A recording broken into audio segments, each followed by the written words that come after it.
All right, so this is the do anywhere workout. You're gonna start with some knee kicks or butt kicks and go right into some body weight squats. We're probably gonna do about 12 to 15 in here, or however many you can get in the next 25 to 30 seconds.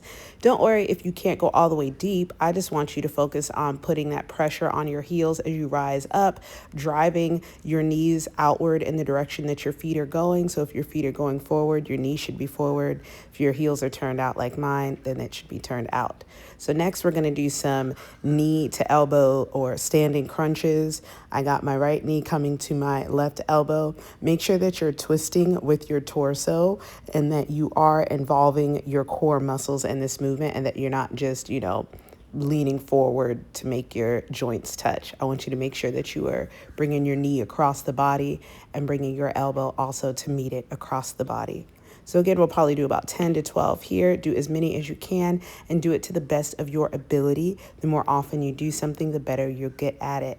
Next up, we're going to do some push-ups, and I'm going to show you how to do the assisted ones first. I call them assisted, not girl push-ups, because one of my after-school girls called me out on it. So with the assisted ones, though, you're going to be on your knees, and you're going to make sure that your elbows are close to your body. If you want to emphasize your triceps, which is the back of your arms, make sure that your elbows are close to your body when you begin, and then even as you perform the movement. It's also going to protect your shoulders a little bit.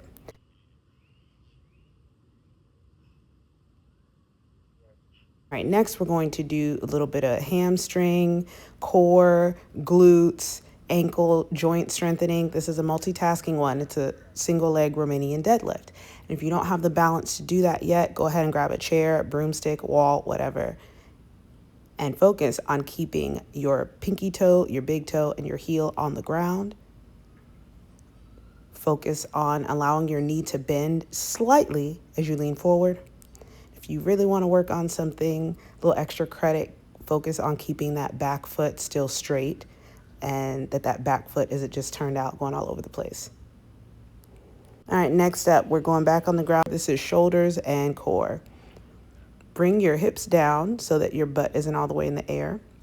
If you can't do a full plank yet, you can also do it on your knees as well. Just make sure that your joints are stacked, meaning that your elbows are coming right underneath your shoulders.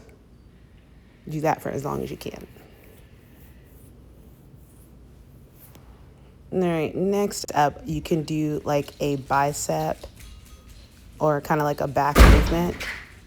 So if you have a table or a desk or something sturdy or even a pole or a tree like I did here, you can grab one arm or two arms and make sure that you are squeezing your shoulder blades in as you pull yourself closer to the tree or whatever it is that you're using. All right, next up, a good morning is going to be for the hamstrings and for the glutes and for the lower back. The way that you can really make sure you feel this is to kind of spread the floor with your feet, pushing through your heels.